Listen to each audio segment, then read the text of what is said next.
Salyan rayonu Çıxanlı kənd ərazisində yerli sakinlər tərəfindən yeni bulaq aşkarlanıb. Yerli sakinlərin sözlərinə görə ötən əsrin 50-ci illərində bu ərazidə kəşfiyyat xarakterli neft və qaz yataqlarının tapılması məqsədi ilə bir neçə quyu qazılıb. Həmin dövrdə aparılan kəşfiyyat işləri nəticəsində müəyyən edilmiş potensial yataqlar uzun müddət istifadəsiz qalıb.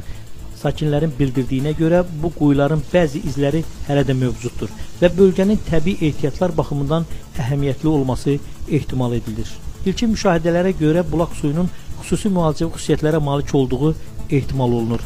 Bu xüsusilə Aran bölgəsi üçün nadir hadisə hesab edilir. Çünki bölgənin təbii coğrafi şəraiti belə bulaqların yaranması üçün adətən əlverişli sayılmır. Mütəxəssislərin bildirdiyinə görə bulaq suyunun tərkibində müxtəlif minerallar və insan sağlamlığına müsbət təsir göstərən komponentlər müşahidə olunur.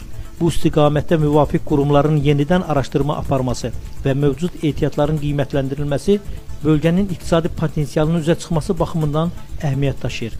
Ərazidən müvafiq qurumlar tərəfindən nümunələr götürülərək suyun kimyəvi analizi aparılmasına ehtiyac var. Əgər bulağın müalicəvi xüsusiyyətləri rəsmi şəkildə təsdiqlənərsə, bu həm bölgə sakinləri üçün sağlamlıq baxımından mühüm əhəmiyyət daşıyacaq, həm də turizm potensialını artıra bilər. Qeyd edək ki, Azərbaycan ərazisində əsasən dağlıq və dağətəyi bölgələrdə müalicəvi bulaqlara daha çox rast gəlinir. Aran zonasında bu cür bulaqların aşkarlanması isə nadir hallardandır və bu baxımdan Salyandakı yeni bulaq elmi tədqiqat və turizm baxımından diqqətə layiq hadisə hesab oluna bilər.